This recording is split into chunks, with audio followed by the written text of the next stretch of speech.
Preparaba un compromiso inolvidable mientras ella corría a los brazos de su ex. Me alejé con el anillo y ahora su arrepentimiento no borra que perdió todo por su engaño. Soy Laurent, 28 años, arquitecto en Auckland. Estuve con Amélie, de 26, durante 3 años. Ella es diseñadora de moda, talentosa, atractiva, una de esas mujeres que llaman la atención apenas entran en un lugar. Creía que me había sacado la lotería. Hace 2 meses compré un anillo de compromiso, nada barato ni común, un diamante corte princesa hecho a medida. Me costó 3 meses de sueldo, pero lo hice convencido de que ella lo valía. Ya tenía todo preparado, la propuesta en Cathedral Cove al atardecer, el mes siguiente. Incluso hablé con sus padres en Wellington y obtuve su bendición. Su padre, con lágrimas en los ojos, me dijo que era el hijo que nunca tuvo. Todo cambió el martes pasado. Ella dejó su iPad desbloqueado en la cocina. Yo no buscaba nada, solo iba a revisar el clima antes de una visita de obra. La aplicación de mensajes estaba abierta. Lo primero que vi fue un chat con Jules, su maldito ex. Anoche fue increíble. No puedo esperar para sentirte otra vez. Seguí leyendo. Llevaban 2 meses acostándose, justo los mismos 2 meses en que yo planeaba nuestro futuro. Ella acomodaba esos encuentros cuando yo tenía reuniones tarde o inspecciones. Los mensajes eran explícitos, detallando prácticas que conmigo decía no gustarle. Había fotos que prefiero no describir. Lo peor, lo tenía guardado como Claire Banneker, supuesta clienta que siempre requería urgentes consultas nocturnas. Me quedé sentado 20 minutos leyendo 3 meses de mentiras. Cada vez que decía trabajo hasta tarde, emergencia con una clienta o visita familiar a Wellington, en realidad era él. La mayoría en mi lugar hubiera explotado, llorado, pedido explicaciones. Yo no.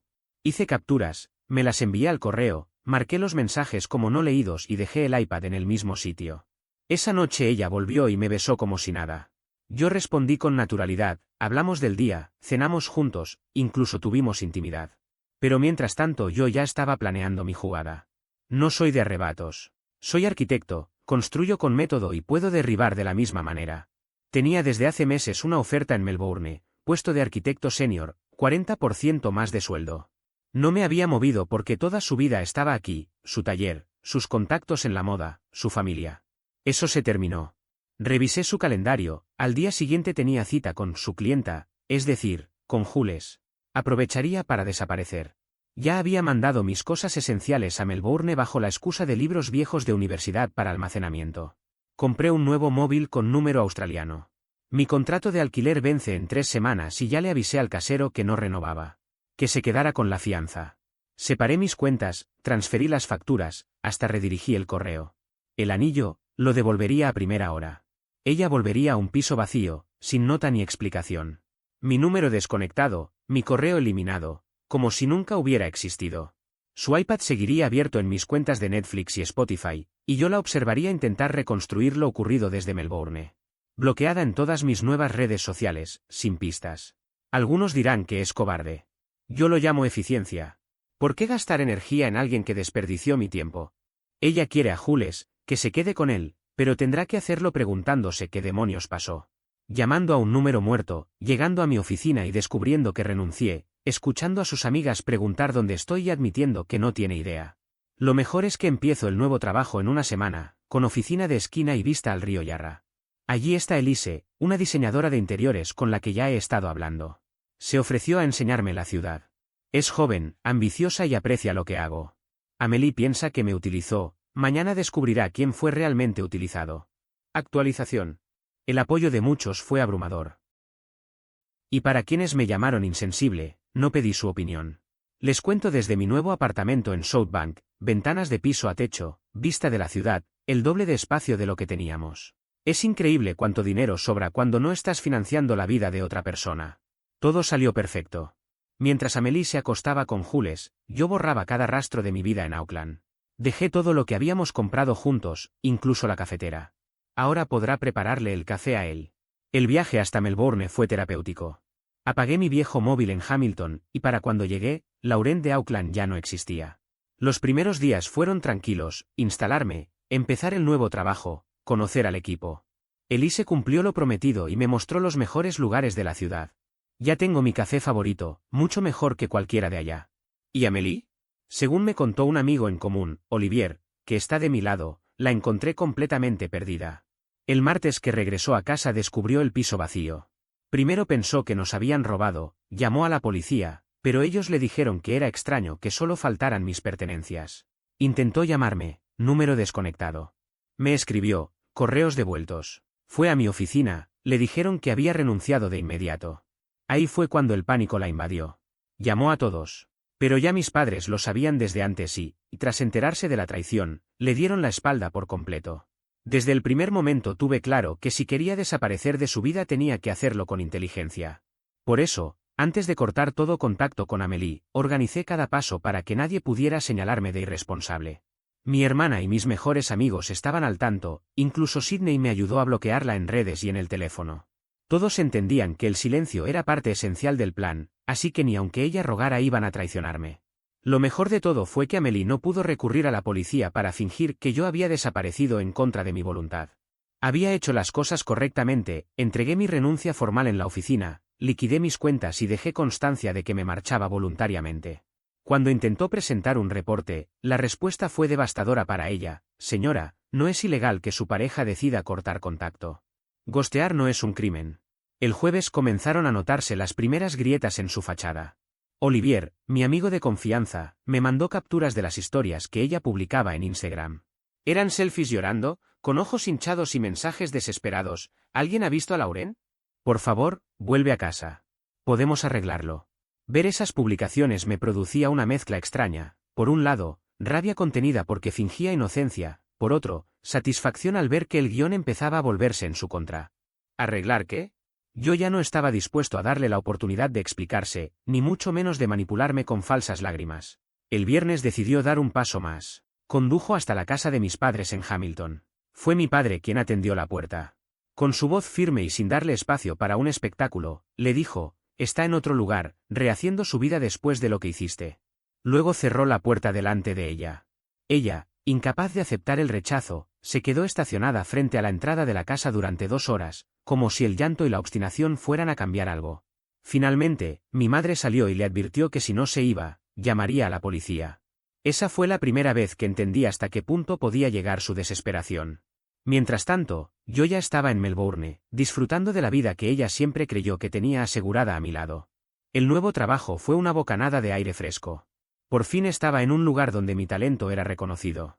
Como arquitecto principal de un proyecto frente al mar, sentía que mis ideas tenían valor, que mis plazos eran respetados y que no tenía que cargar con compañeros mediocres que retrasaban todo.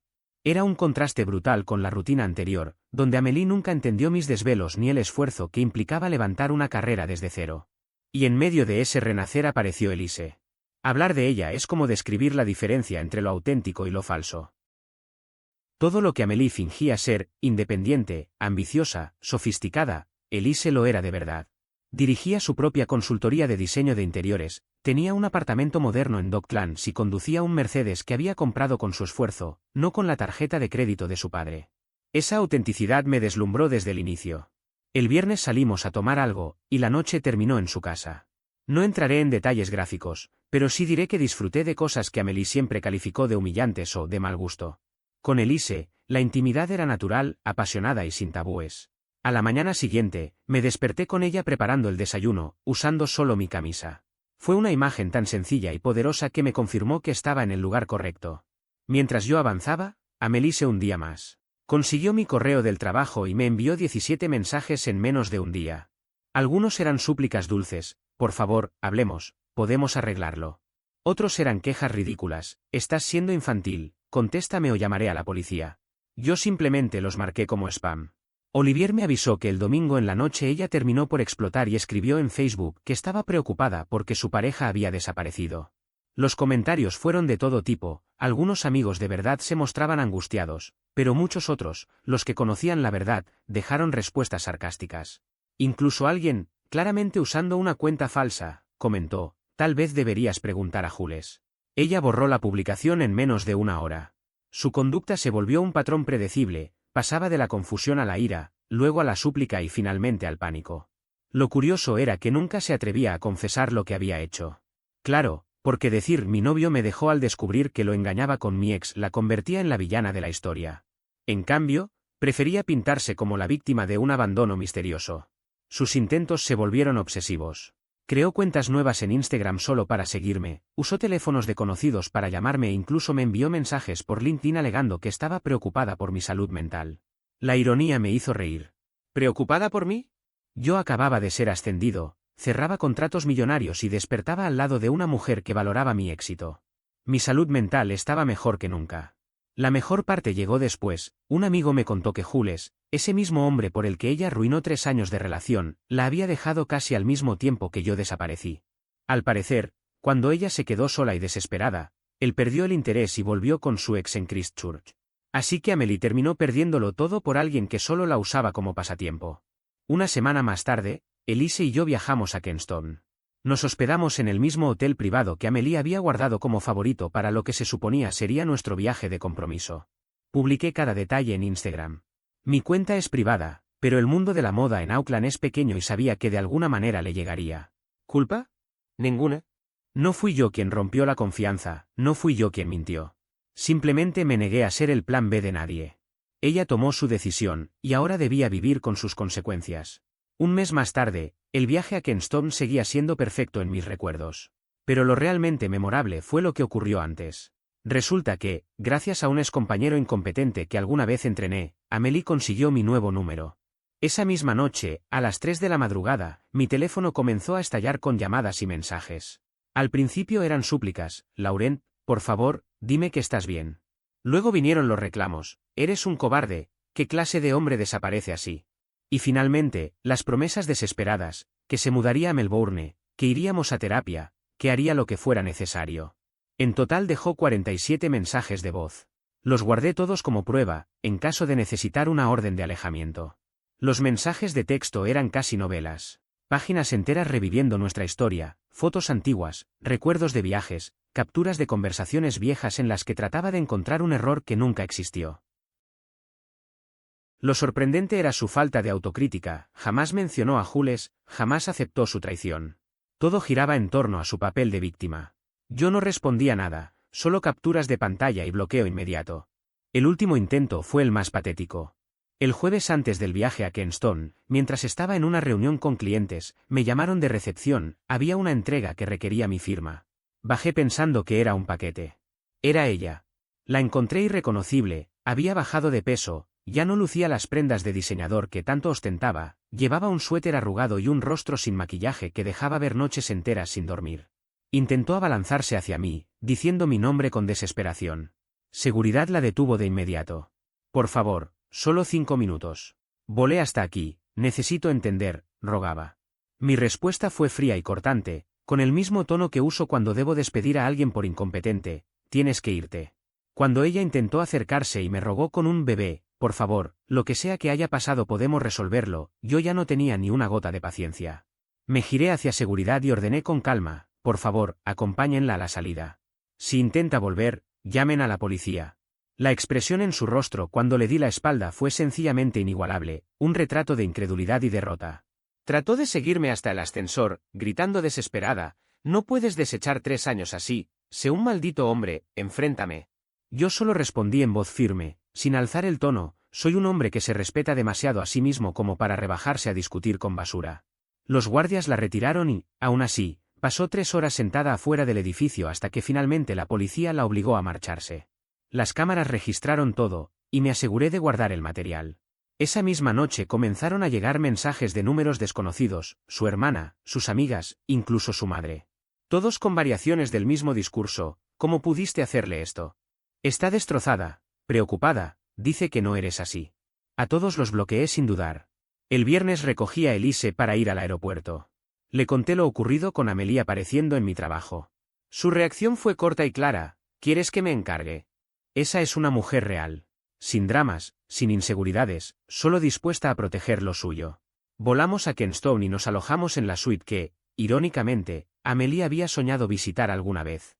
Y sí, te puedo asegurar que una escapada romántica con una persona que te engañó jamás se comparará con un viaje al lado de alguien que comparte tu energía y tus ganas de vivir. Elise y yo no jugamos a definiciones ni etiquetas, ambos sabemos lo que queremos y lo vivimos sin forzar nada. Ella respeta mi historia y valora que yo haya manejado la situación con firmeza en lugar de hundirme en la autocompasión. Compartimos momentos auténticos, cenas privadas, catas de vino, paseos en helicóptero. Subí fotos seleccionadas a mi Instagram privado, entre ellas una en la que se veía la mano de Elise luciendo una pulsera Cartier que le compré de improviso. El pie de foto fue simple, mejorando cada aspecto de mi vida. Sabía que Amélie acabaría viéndolo, y así fue. El mundo de la moda y el de la arquitectura en Auckland tienen muchas conexiones. Era inevitable que alguien le mostrara las publicaciones, y Olivier fue quien me envió el resultado. En un pre-evento de la Fashion Week, Amélie sufrió un colapso. Terminó llorando en el baño y la sacaron escoltada después de que lanzara un vaso contra una chica que se atrevió a preguntarle por mí. La escena fue tan escandalosa que la desinvitaron de los desfiles principales. Su carrera empezó a desmoronarse, llegar a reuniones con clientes pálida, llorando sin motivo, no inspira confianza. Perdió ya 2 cuentas importantes. Y lo más irónico es lo que vino después. La nueva novia de Jules, su viejo amor, se comunicó conmigo. Me contó que Amélie también la estaba acosando, aparecía en el departamento de Jules, le enviaba cientos de mensajes rogándole que la aceptara de vuelta. Jules presentó una denuncia policial. Ahora estaba hostigando a 2 exparejas al mismo tiempo. Lo mejor de todo es que la novia de Jules me compartió capturas donde Amélie admitía todo, que me había engañado durante meses, que perderme había sido su error más grande, que Jules no significaba nada. Demasiado tarde. Cuando regresamos de Kenston, encontré en mi oficina un sobre entregado a mano, sin sello postal. Reconocí su caligrafía de inmediato. No lo abrí, lo envié directo a mi abogado. Si volvía a contactarme, iniciaríamos una orden judicial. Teníamos pruebas suficientes para hundirla. Algunos me preguntan si soy feliz. Basta con mirar el marcador, mi carrera va en ascenso, gano 6 cifras, vivo en un ático, comparto la vida con una mujer que de verdad me aporta paz y valor. Mientras tanto, Amélie está sumida en crisis, con la reputación destruida, sin los hombres que intentaba manipular, y a un paso de enfrentar cargos legales. Yo estoy en paz. El anillo con el que iba a pedirle matrimonio lo vendí y con ese dinero me compré un reloj y a Mónaco. Cada vez que miro la hora, recuerdo que alejarme fue la mejor decisión de mi vida. 3 meses después llegó lo que considero mi penúltima actualización. Ese tiempo confirmó que no me equivoqué, la caída de Amélie se volvió una lección. Aquella carta que entregué a mi abogado resultó ser un delirio de 12 páginas con disculpas, acusaciones, súplicas y amenazas.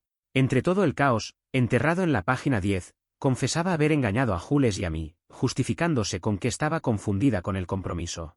Mi abogado le envió una advertencia formal, dejando claro que cualquier contacto adicional se convertiría en delito de acoso. Pero, como era de esperar, no se detuvo. 2 semanas después contrató a un investigador privado. El problema es que el hombre fue tan torpe que se presentó en mi edificio preguntando por mí. El portero me avisó de inmediato y logramos grabarlo en cámara. Sumamos esa prueba al expediente. El verdadero desastre ocurrió un sábado del mes pasado. Estaba en casa con Elise preparando la cena cuando sonó el portero eléctrico. Decían que una mujer afirmaba ser mi hermana y que traía una emergencia. Yo no tengo hermanas en Melbourne. Revisé la cámara de la entrada y ahí estaba, Amélie, pero irreconocible. Se había teñido de rubio y vestido diferente para intentar engañar a la seguridad. Ordené que llamaran a la policía y comencé a grabar con mi teléfono. Lo que siguió fue de locos. Al negarle la entrada, gritó que yo la retenía contra su voluntad, que le había robado dinero y que estaba embarazada de mí, cosa imposible porque tenía un dispositivo intrauterino y hacía más de 4 meses que no manteníamos intimidad. La policía llegó justo cuando trataba de forzar su entrada. Golpeó a un guardia en medio del forcejeo, lo que la llevó a ser arrestada de inmediato por agresión. Y lo más perturbador ocurrió cuando Elise salió al balcón a mirar la escena. Amélie la vio. El grito que lanzó no sonaba humano, fue un alarido de furia y desesperación que me confirmó algo, ella ya había cruzado el límite de la cordura. La escena fue dantesca. Amélie perdió cualquier vestigio de control que le quedaba. Apenas los policías intentaron llevársela, se revolvió a gritos, arañando, empujando, como si todo lo que llevaba acumulado explotara de golpe. Chillaba que Elise le había robado la vida, que yo la había abandonado injustamente, que todos estaban en su contra. El escándalo fue tal que tuvieron que sujetarla entre 3 agentes para que no siguiera golpeando y resistiéndose. Yo observaba a cierta distancia, incrédulo de cómo una persona que alguna vez consideré mi compañera podía terminar convertida en esa sombra desquiciada. Todo quedó registrado, las cámaras del edificio no se perdieron un solo segundo, y además yo mismo grabé con mi móvil 11 minutos completos de su espectáculo. 11 minutos de histeria pura que reflejaban hasta dónde había caído. El resultado fue inmediato. Pasó el fin de semana en la cárcel y, el lunes, la procesaron con múltiples cargos, agresión, intento de allanamiento y violación de la orden de cese y desistimiento. Nada de eso podía maquillarse ni disfrazarse como un malentendido. Era delito, y punto. Sus padres tuvieron que tomar el primer vuelo desde Wellington para sacarla bajo fianza. El golpe que eso representó para ellos fue enorme, no solo en lo económico, sino en lo moral. Aún así, su padre me llamó poco después.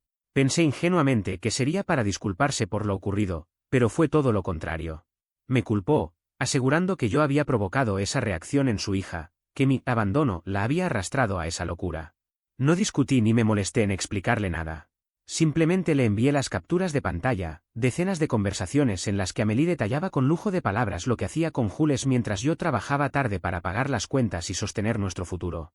Apenas vio esas pruebas, colgó. No volví a recibir una sola palabra suya. La audiencia se celebró la semana pasada.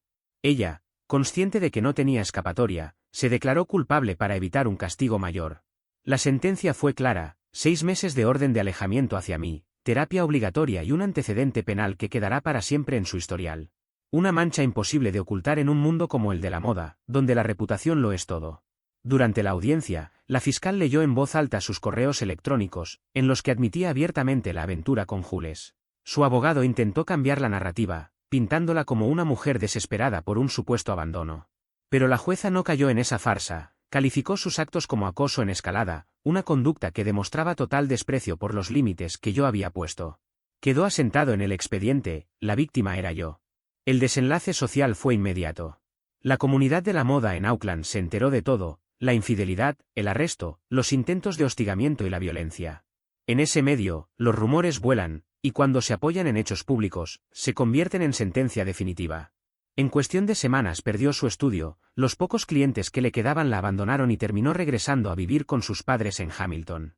Pasó de diseñadora prometedora, con proyección internacional, a una empleada más en un almacén departamental doblando ropa. Una caída libre que nadie pudo frenar. Mientras tanto, mi vida no hizo más que despegar.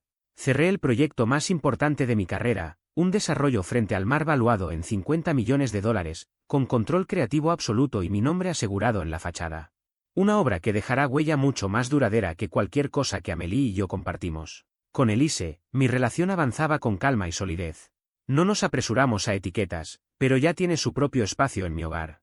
Este verano planeamos recorrer Europa durante un mes: Milán, París, Barcelona.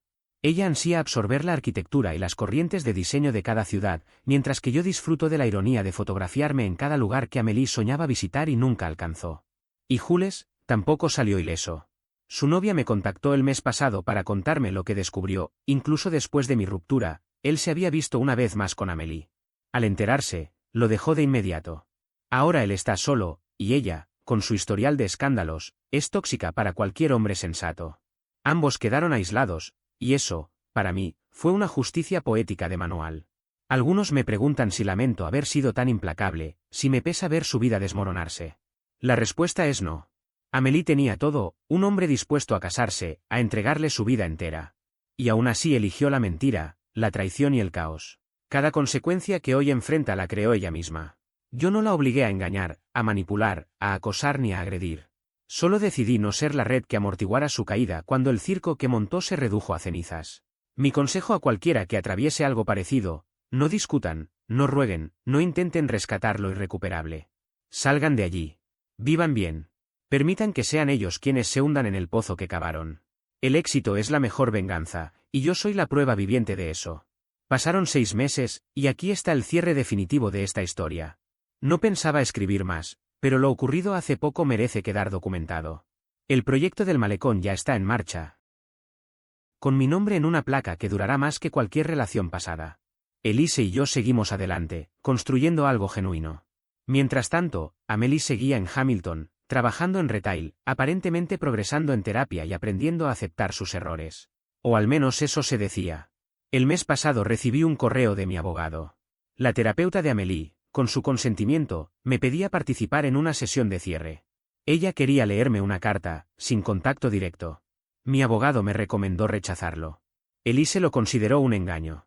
Pero yo, movido por la curiosidad, acepté bajo condiciones estrictas: videollamada, abogado presente, grabación completa. Lo que vi en la pantalla me impactó. No era la mujer elegante que alguna vez amé, ni la histérica de su arresto. Era alguien derrotada, cansada. casi irreconocible. Comenzó a leer su carta, y por primera vez en toda esta historia asumió responsabilidad. Reconoció la infidelidad, las mentiras y la manipulación. Explicó cómo se había convencido de que podía tenerlo todo, cómo había usado a Jules solo como un ego herido que necesitaba sentirse deseado. Lo más sorprendente fue escucharla admitir que no esperaba perdón ni buscaba regresar conmigo. Solo quería que supiera que ahora comprendía. No me abandonaste, dijo. Te salvaste de alguien que no te merecía. Y lamento no haber sido la persona que pensaste que era. Habló de su arresto, de tocar fondo, de perderlo todo, la carrera, los amigos, el respeto de su familia. Todo lo sacrificó por unos meses de engaños que al final no significaron nada. Cuando la terapeuta me preguntó si quería responder, lo hice con serenidad, acepté su disculpa, pero dejé claro que no la perdonaba. No porque guardara rencor, sino porque perdonar implicaría que lo suyo era perdonable, y no lo era. No solo me engañó, me permitió planear un futuro entero con una persona ficticia, me dejó comprar un anillo para una mujer que se acostaba con otro. Eso no es un error, es crueldad pura. Ella lloró, pero no discutió. Le deseé que, con suerte, se convirtiera en mejor persona para el siguiente hombre que llegara a su vida. Pero también le recordé que ese era su camino, no el mío. El mío había terminado la noche que descubrí aquellos mensajes. Todo lo que vino después fue limpiar las ruinas que dejó. Le advertí que esa sería la última vez que hablaría con ella. Que viviera con sus decisiones, mientras yo vivía con las mías. Al colgar, mi abogado me felicitó por mantenerme firme. Elise me dijo que estaba orgullosa de mí. Y lo curioso fue que no sentí nada. Ni rabia, ni alivio, ni tristeza. Solo vacío. Era como si una extraña me hubiera contado una historia que no me pertenecía. Y en ese instante supe, con total certeza, que por fin había seguido adelante. 2 semanas después, Olivier me comentó que Amélie había eliminado todas sus redes sociales. No las desactivó, directamente las borró. Una especie de borrón y cuenta nueva digital. Supongo que está bien para ella, pero ya no es asunto mío. Lo que realmente me importa ahora es el edificio que estoy diseñando, la mujer que duerme a mi lado y que de verdad entiende lo que significa la lealtad, y el viaje a Europa que estamos planificando juntos. Mi vida no se trata de reconstruir, sino de construir.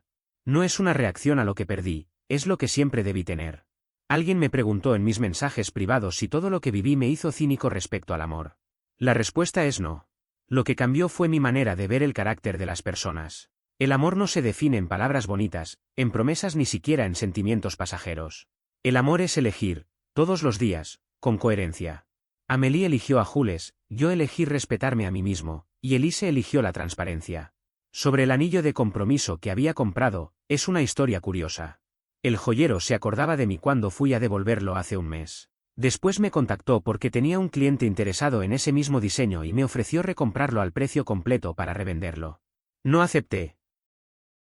En vez de eso lo mandé a fundir y lo transformé en unos gemelos que ahora uso en reuniones importantes. Para mí son un recordatorio de que a veces los mejores planes son los que se derrumban, porque abren el camino hacia otros más grandes. A todos los que siguieron este proceso, gracias. Gracias por el apoyo, por las críticas y por los diferentes puntos de vista. A los hombres que me escribieron diciendo que mi historia les dio fuerza para salir de sus propias relaciones tóxicas, no necesitan mi aprobación, solo respeten su dignidad y actúen.